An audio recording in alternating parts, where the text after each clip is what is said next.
Once upon a time, in a village called Uzoma, there lived a very beautiful girl named Uli. She was the only child of her parents, Mr. and Mrs. Okafor. Despite them being poor, they did everything within their power to provide for Uli and send her to school. But Uli wasn't content. She always compares her parents to other rich parents who give their children the opportunity to live a lavish lifestyle. Her parents often felt bad for not giving her the kind of life she wanted. So, they worked harder than they already did. Still, they didn't earn enough. When Uli was done with her secondary school education, she started learning how to sew because her parents could not afford to send her to the university. She was not happy about this, but she had no choice. She watched her classmates get admission and leave the village to their various universities. She felt very bad and cried herself to sleep at night. 4 years have passed and she is now a professional tailor. She now owns her own tailor shop. Her father died 2 years ago, leaving her and her mother behind.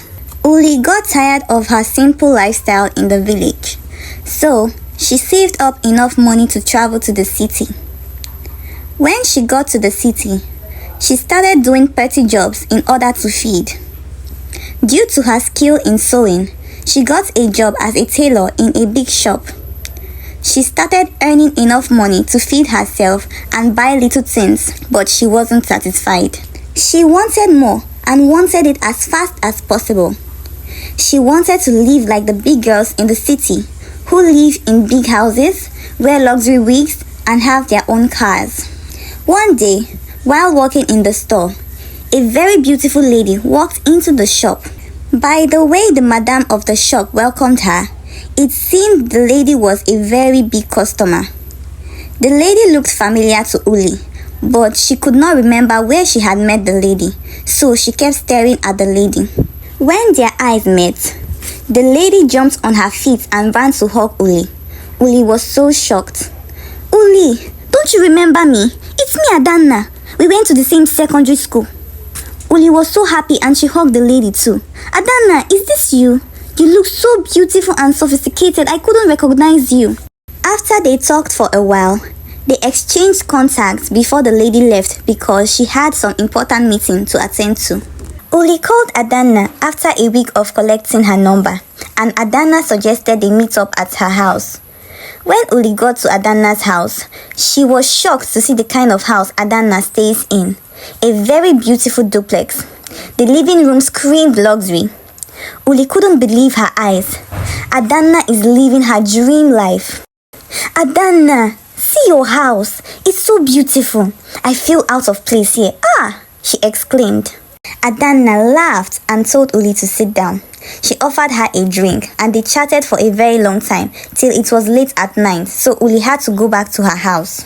When she got home, she couldn't stop thinking about the kind of work Adanna does that gives her so much money. She has to find out. As months went by, Adanna and Uli became inseparable. Adanna took Uli to the hottest places in town and also took her shopping. Uli is now a big girl, so she quit her job at the shop and started living with Adanna. Adanna took good care of Uli like her own sister. She provided everything Uli asked and did not ask for, but Uli wasn't satisfied. She did not want Adanna to be giving her crumbs. She wanted the sauce. If she continued depending on the money Adanna gives to her, she would not be able to be a big girl herself. She also wanted to have her own car and houses. Adanna must let her in on the secret of how she gets her money. One day, when Adanna was sitting at the balcony, Uli walked up to her and knelt before her. "Please, Adanna, let me in on the secrets of your wealth.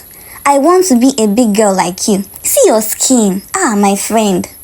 Adanna told her to get up and have a seat. "Uli, this thing I'm about to tell you, if your skin no reach, no put body you hear?" Uli nodded in agreement to what her friend said. Adanna leaned closer and whispered something to Uli. Uli looked shocked. "So you do runs?" Yes, I do runs. That's why I'm trying to protect you. Cause I know you can't do it. Don't worry. No matter what, you are still my friend. You're like a sister to me. I'll continue providing for you. What do you mean? Uli held Adanna's hand. Please, I'm desperate. This is even better cause I'll be getting money. Unlike when I used to give it to all those useless boys in the village for free. Adanna saw how desperate Uli was and decided to help her. The both of them now go to hotels to meet men and sleep with them in exchange for money. After some time, Uli bought her own car. They celebrated their wins together. Uli now has the kind of life she always wanted. One evening, when they were both at the club they usually go to find men, a guy walked up to their table. He smelled and looked like money. He sat down with them and started flirting with Uli. Everything was going well until Adanna saw the necklace and bracelets the man was wearing. It was crafted with bones. Adanna felt uneasy and dragged Uli to the corner of the club. She expressed her concerns to Uli and told her that the man's choice of jewelry disturbs her. But Uli, who was already into the man, dismissed Adanna's concern, saying that it was just jewelry. They got back to the table where they left the man. After some time, the man asked Adanna and Uli to go home with him, in which they agreed. When they got to the man's house, Adanna felt uneasy and begged Uli to go home with her, in which Uli disagreed. So Adanna left, leaving Uli behind. Uli and the man got down to business. When they were done, the man brought out a white handkerchief and told her to wipe herself with it, but Uli did not agree. The man begged her to do it, that he is going to give her 5 million if she does. Uli became scared. Why would the man offer 5 million to her for such thing? When the man saw that Uli was being difficult, he increased the money to 15 million. Inasmuch as she loves money, she couldn't take the money. She regretted not going home with Adanna. She was so scared that she hurriedly took her clothes that was littered on the floor, held them on her chest, and started begging the man to allow her leave. Immediately, the man brought out a gun and threatened to unalive her if she doesn't do it. She took the handkerchief, wiped herself with it, and gave it to the man. Then the man told her to call her account number, which she did. She immediately saw the alert of 20 million. Before she knew what was happening, the man punched her and she fainted. When she woke up, she saw herself in the hospital. Adanna was sitting beside her and explained to Uli that she was dumped near the club by a jeep that drove off immediately. Uli started crying and explained everything to Adanna. Weeks have passed and Uli became very sick that she spent most of her time going in and out of the hospital. She spent all her money going to churches, hospitals and prayer houses. She even went looking for the man that forced her to use that handkerchief, but he was nowhere to be found. Adanna chased her out of her house because horrible smell was coming out from her private parts. Uli had no choice but to go back to the village. After months of being very sick, she died in her sleep.